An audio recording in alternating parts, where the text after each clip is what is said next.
میں حواس باختہ ہی ہو گئی تھی۔ پھر جب انہوں نے کہا کہ اس بات کا علم میری والدہ کو بھی ہے، وہ سب جانتی ہیں، یہ سن کر تو میرے اپنے کانوں پہ یقین نہیں تھا۔ میری ماں ہو کر وہ کیسے میرے ساتھ اتنا بڑا ظلم کر سکتی ہے؟ ارمان تو جا کر صوفے پر سو گئے، لیکن میں پوری رات بیٹھی روتی رہی۔ شاید میں پہلی دلہن ہوں گی جس نے شادی کی رات رو رو کر گزاری تھی۔ اس لیے میری آنکھ لگ گئی، مجھے کسی نے جھنجھوڑ کر اٹھایا، میں ہڑبڑا اٹھی۔ میری ساس غصے سے مجھے دیکھ رہی تھی، کہنے لگی یہ تماشا کیا لگا رکھا ہے؟ تم نے سورج سر چڑھا لیا اور تم سوئی پڑی ہو، تیار ہو کر باہر آ جاؤ۔ مجھ پر حکم صادر کر کے وہاں سے چلی گئی۔ یہ سن کر مجھے غصہ آنے لگا، انہیں ذرا احساس نہیں تھا کہ انہوں نے مجھ پر کیا ظلم کیا۔ خیر میں تیار ہو کر باہر آ گئی، مجھے لگا میری والدہ مجھ سے ملنے آئی ہے تو میں نے ان سے پوچھوں گی کہ انہوں نے میرے ساتھ ایسا ظلم کیوں کیا ہے اور ایسا سلوک کیوں کیا، لیکن میرے گھر سے کوئی نہیں آیا تھا۔ سب مہمانوں کے جانے کے بعد میں نے ساس سے جب یہ کہا کہ آپ نے میرے ساتھ یہ ظلم کیوں کیا تو کہنے لگی تمہاری ماں کو ہر بات کا علم ہے، تمہاری ماں نے 5 لاکھ روپے لیے ہیں ہم سے تمہارے ارمان سے شادی کرنے کے لیے، اسی لیے اب تمہیں نخرے کم ہی دکھانا، تم اب وہی کرو گی جو ہم کہیں گے۔ مجھے یہ سن کر اپنے کانوں پہ یقین نہیں آ رہا تھا، مجھ پر وہ کیسے یہ ظلم کر سکتی ہے؟ ارمان سوتے تو میرے ہی کمرے میں تھے لیکن صوفے پر، جب وہ میرے کمرے میں داخل ہوتے تو میں پریشان سی ہونے لگتی۔ وہ خاموشی سے صوفے پر لیٹ جاتے اور کچھ ہی دیر میں سو جاتے۔ مجھے نیند ہی نہیں آتی تھی۔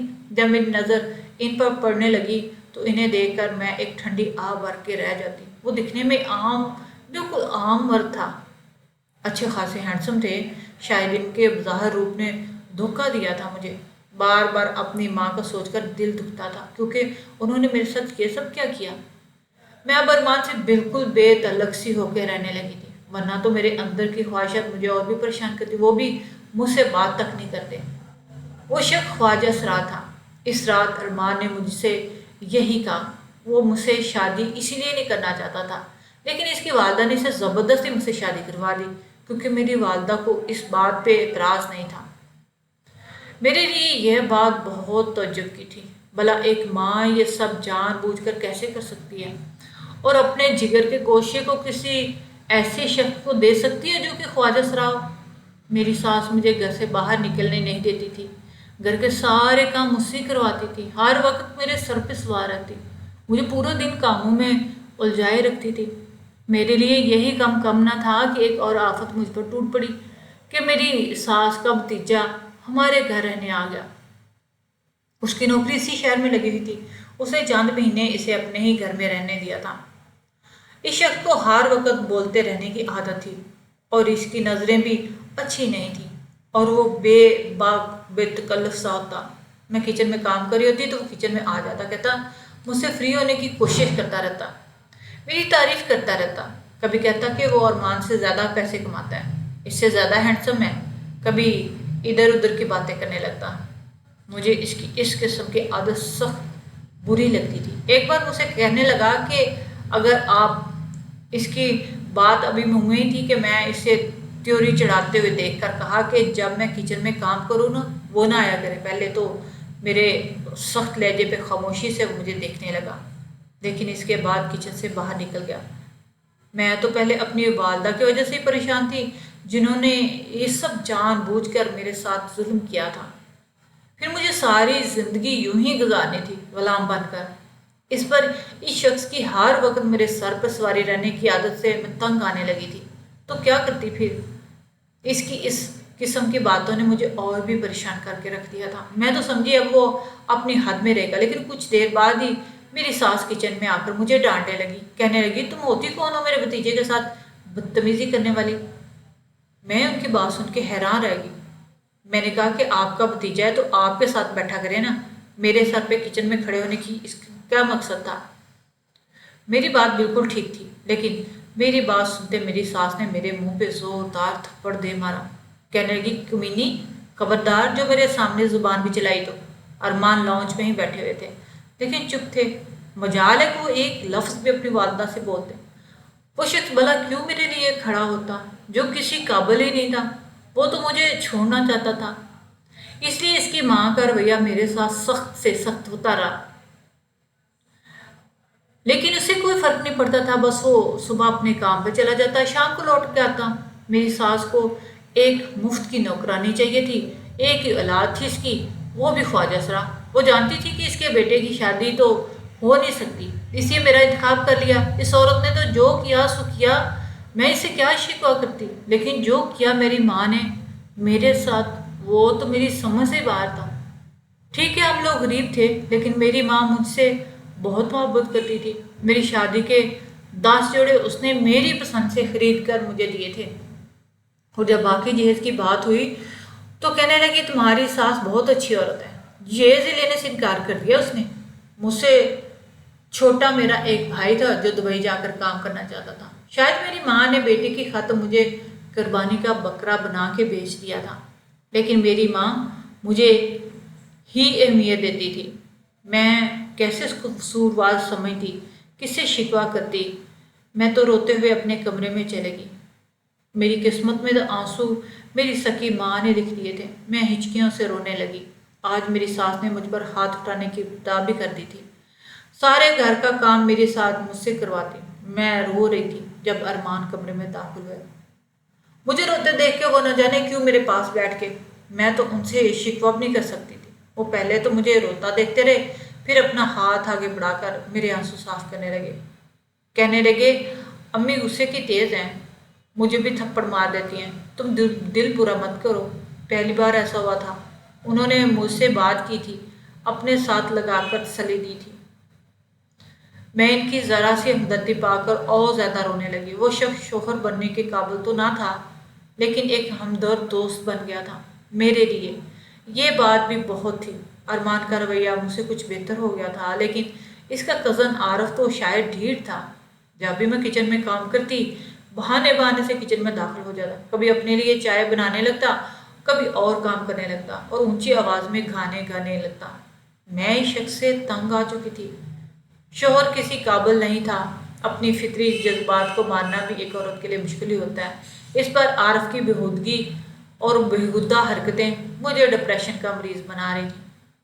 میں رات کو نیند کی گولی کھا کے سو جاتی، دن بھر خود کو کام میں مصروف رکھتی۔ اب یہ تھا کہ ارمان میرا خیال رکھنے لگے تھے۔ جب گھر پر ہوتے تو اپنے کزن کو کچن میں دیکھ کر اسے گھور کے کہتے کہ تم باہر جا کر بیٹھو۔ ارمان کے سامنے وہ شریف بنا رہتا اور فوراً سے کچن سے باہر نکل جاتا۔ ارمان کے دوستانہ رویے سے میری زندگی میں کچھ آسودگی سی آ گئی تھی، لیکن شاید میں قسمت کی اتنی دھنی نہیں تھی۔ کچھ دن میرا سر چکرا کے رہ گیا، اس لیے میں ارمان کے ساتھ ڈاکٹر کے پاس گئی، لیکن ڈاکٹر نے جو خبر سنائی وہ سن کر میرے ہوش اڑ گئے تھے۔ ارمان وہاں موجود نہیں تھے، بس ڈاکٹر کے پاس میں ہی تھی۔ وہ کہنے لگی کہ تم امید سے ہو۔ یہ سن کر مجھے لگا کہ میرا سر چکرا رہا ہے، میرے پیروں تلے سے زمین نکل گئی۔ یہ ممکن ہی نہیں تھا۔ مجھے لگا کسی نے مجھے موت کی سزا سنا دی۔ میرے آنسوں پر میرا اختیار نہیں تھا، وہ مشکل میں نے اپنی کیفیت کو برداشت کیا اور باہر نکل آئی۔ ارمان مجھ سے پوچھنے لگے کہ ڈاکٹر نے کیا کہا؟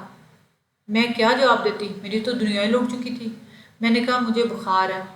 میں دوائیاں لے کر واپس آ گئی۔ ایک ہی شخص پر میں شک کر سکتی تھی، اور وہ تھا میرے شوہر کا کزن عارف، کیونکہ میں نیند کی دوا کھایا کرتی تھی۔ یہ بات میری ساس بھی جانتی تھی، اور وہ بھی، کیونکہ اکثر میں دوائیاں کچن میں ہی رکھتی تھی اور وہیں کھا بھی لیتی تھی۔ لیکن سوچنے والی بات یہ تھی کہ ارمان کے ہوتے ہوئے وہ شخص میرے ساتھ ایسے کیسے کر سکتا ہے؟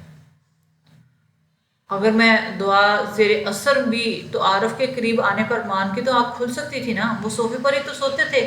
اگر میں الزام ان کے کزن پر لگا دیتی تو میری ساس مجھے غلط کہتی۔ میں تو دوہری مصیبت میں پھنس چکی تھی۔ ایک بار میں نے ارمان سے پوچھا کہ آپ گہری نہیں سوتے ہیں کہ ذرا سی آہٹ سے اٹھ جاتے ہیں؟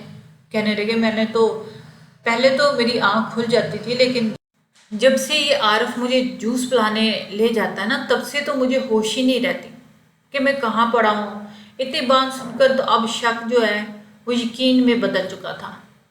میں نے رات کو اپنی دوائیاں نہیں کھائیں۔ میں دیکھنا چاہتی تھی کہ وہ شخص کب میرے کمرے میں آتا ہے، لیکن اس رات میرے پاس کوئی نہیں آیا۔ اب میں نے اپنی میڈیسن کھانی چھوڑ دی تھی۔ مجھے عارف سے سخت نفرت سی محسوس ہونے لگی تھی۔ میرا جی چاہتا ہے اس شخص کو جان سے ہی مار ڈالوں جس نے میرے ساتھ یہ گھٹیا کھیل کھیلا۔ میری طبیعت مزید خراب ہونے لگی تھی۔ میرے اندر ہی اندر خوف زدہ سی رہنے لگی تھی کہ کیا کروں اور کیسے اپنی